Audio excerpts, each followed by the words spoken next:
Usually I just walk around this house and think to myself about the state of the market right now. And lately, what I've been thinking is that about that market structure I was talking about earlier this morning, and how unless we kind of fix this OTC desk debacle, I can't really see price action getting out of the weeds. When we have, it circumvents the market levers. If someone buys $1 billion of Bitcoin, it should represent itself with the bid going up.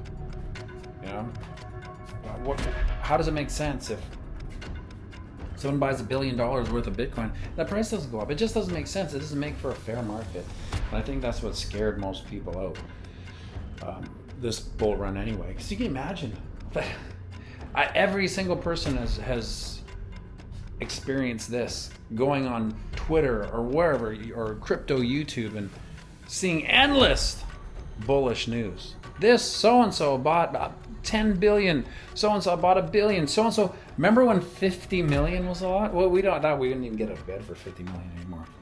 Now it's like, well, if you haven't, if you don't buy $1 billion worth, it doesn't even make the news. But that being said, even when someone does buy that much amount, I'm gonna sit down here with the cats here. Even when someone does buy that much, what right to just expose it? Okay. The price doesn't move, right? So there's only so much of that you can take until you get absolutely sick of everything, including the market itself. You end up asking, well, what the hell is this? Am I in a completely rigged market? And then, the calmer voices will say, well, there's just more sellers than there is buyers. Makes sense. That's what we're told all the time, right? But the sellers splash it on the exchange. They don't mind the slippage on the way down for some reason. I don't know why that's why.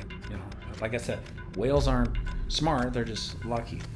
And then, of course, when the new whales come in, they overtly behind an OTC desk, which, because you don't know, it's called over the counter, which means they broker a set amount to avoid the slippage. Because you can imagine, in a normal functioning market, if someone buys $1 billion worth of Bitcoin, the market can barely handle it, right? They would just spike the price, and God forbid we get the price spike. I don't even really remember what that looks like. We're in the law of not large numbers anyway, so a 10% day gets the blood pumping. There's nothing to write home about. And so, the humble opinion of this piano, if we don't fix the OTC desk, I don't know how that gets fixed. We won't see a fair market, because how fair is it when everyone can kind of wash trade behind the scene, off the books, while retail has to come and get on the exchange? It's not fair. So it's got to be fixed. Will it be fixed? Probably not.